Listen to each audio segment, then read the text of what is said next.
Howdy guys and gals, it's Chris with Gaddis Aquatics here. My name is Gracie. And me and Gracie today, we're going to take you through Fish Room Tour Part 2. We have 6 tanks we're going to show you today. 4 of them are 55 gallons, a 40 breeder, and my leopard gecko breeding enclosure. Alright, we're going to take you through this tank first. It's a guppy breeder tank. We have about 100 guppies in here, mostly firecrackers, a couple pink flamingos. There's a couple Bolivian rams in here, some pink ram's horn snails. And we have a beta in here also. What's his name, Gracie? Cookie? Like Cookie? Yep, Cookie the beta. For plants, we have Rotala indica, Java moss, Crinum natans, Crypts borealis, Hygrophila compacta, Italian bow, and jungle bow. For filtration, we're running 2 dual sponge filters that run off of our central air filtration system. For hardscape, we've got Cholla cactus wood and river rock. For substrate, we're working with pool filter sand with black gravel mixed in. For lighting, we have a glow 48-inch fluorescent. It seems to do a pretty decent job. Tell us a little bit about the tank, Gracie. The guppies like to have babies, and they're right on the plants, and they're snails I like.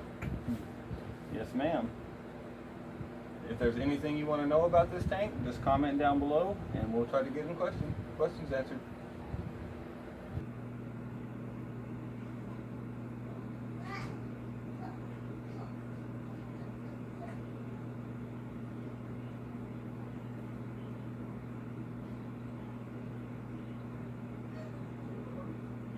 Hello guys and gals, this is Gaddis Aquatics. Right now, you have to tell me if you want anybody to go with this. And this is my fish tank. And when those fish are in there, the fish are awesome. Here we have our second and third 55-gallon tank. Both of these tanks house the exact same thing. There's 1 Gorillas Blue Umbee in each, along with about 8 or 9 red carrot convict hybrids in each tank. The Umbee I purchased from Anger Management Cichlids probably 6 months ago. They're at about 7 inches or so now, 6-7 inches. He's actually hiding there at the top at the moment. This Cholla cactus wood I pick up at my friend's ranch. Lava rock as a hardscape. It's put together with just pieces of lava rock and a Gorilla glue gun. Down here again we have Cholla cactus wood and river rock. I picked this river rock up for a real cheap price, so it's in quite a few tanks. This Cholla cactus wood I pick up at my friend's ranch. Any questions about those, comment them down below.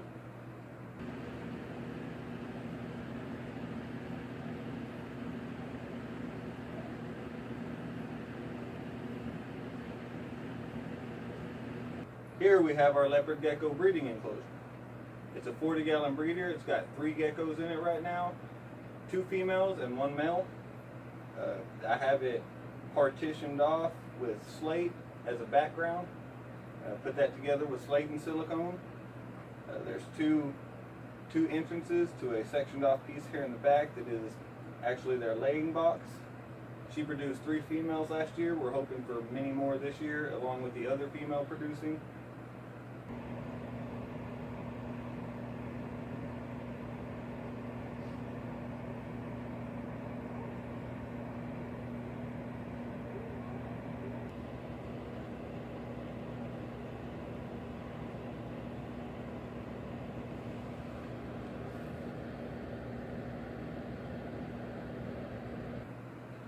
Anything you want to know about any of these enclosures, comment down below and we'll try to get your questions answered. Next up is this rack. We have a 40-gallon breeder up top, a 55-gallon down below. Both are filtered by dual sponges connected to my centralized air system. Up top in the 40-gallon breeder, we have 2 white crappie that I collected off the Brazos River. Pretty shy guys, they tend to stay hidden. I don't get to see a whole lot of them.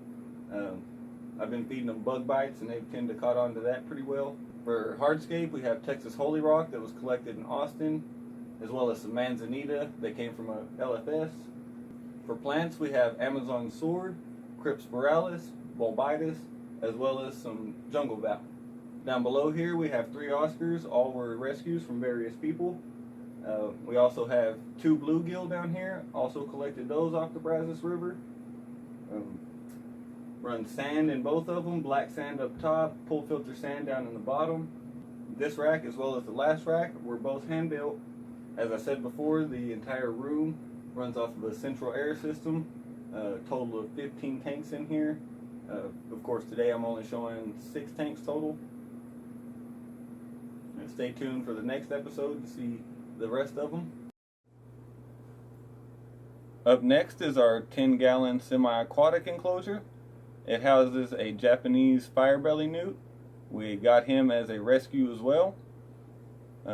There are big things in the workings for him. I plan on getting at least about a half dozen more and trying my hand at breeding these guys.